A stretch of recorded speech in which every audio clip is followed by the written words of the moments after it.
अस्सलाम वालेकुम dear students.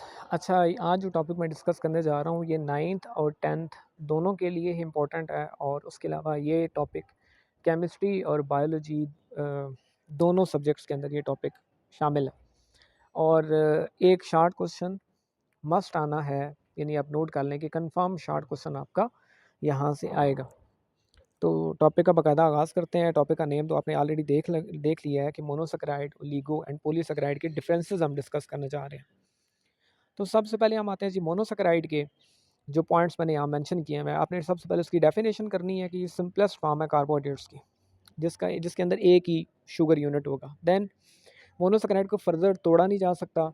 Monosaccharide पानी के अंदर हाईली सॉल्युबल हैं और क्विक एनर्जी प्रोवाइड करते हैं। एग्जांपल ग्लूकोज और फ्रुक्टोज आपने नोट कर लेनी है। ये मोनोसेकेराइड के ये पॉइंट्स आपने अगर लिख दिए तो आपके फुल मार्क्स।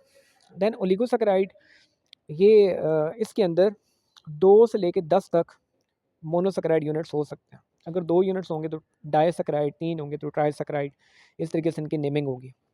ओलिगोसेकेराइड को फर्दर तोड़ा जा सकता है, यानी हाइड्रोलाइज हो सकता है। ज़ाहिर बात है ओलिगोसेकेराइड को तोड़ा जाएगा तो ये मोनोसेकेराइड के अंदर कन्वर्ट हो जाएगा। ओलिगोसेकेराइड पानी के अंदर थोड़े बहुत हल होते हैं, यानी स्लाइटली सॉल्युबल हैं, स्पेरिंगली सॉल्युबल हैं।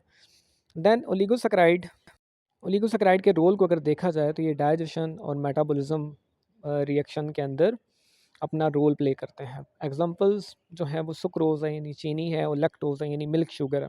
ये ओलिगोसेकेराइड की कॉमन एग्जांपल्स हैं। तो एग्जांपल्स को अपनी नोट करना है क्योंकि ये भी इंपॉर्टेंट है। पॉलीसेकेराइड की अगर डेफिनेशन की बात करें तो पॉलीसेकेराइड ऐसे कार्बोहाइड्रेट्स हैं कि जिनको अगर तोड़ा जाए तो 10 से ज़्यादा मोनोसेकेराइड यूनिट्स उससे डेवलप होते हैं। पॉलीसेकेराइड, ज़ाहिर बात है ये भी ओलिगोसेकेराइड की तरह फर्दर हाइड्रोलाइज हो सकते हैं।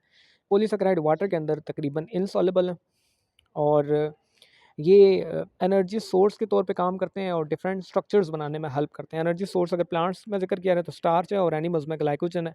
एग्जांपल 3 मैंने मेंशन कर दिए हैं। तो इस तरीके से अगर आप ये पॉइंट्स याद कर लेंगे तो आपका ये टॉपिक मोनोसेकेराइड, ओलिगो और पॉलीसेकेराइड का एक शार्ट क्वेश्चन 9th और 10th दोनों क्लासेस में ये अटेम्प्ट हो जाएगा, चाहे वो केमिस्ट्री हो या बायो हो, पॉइंट्स विल रिमेन सेम।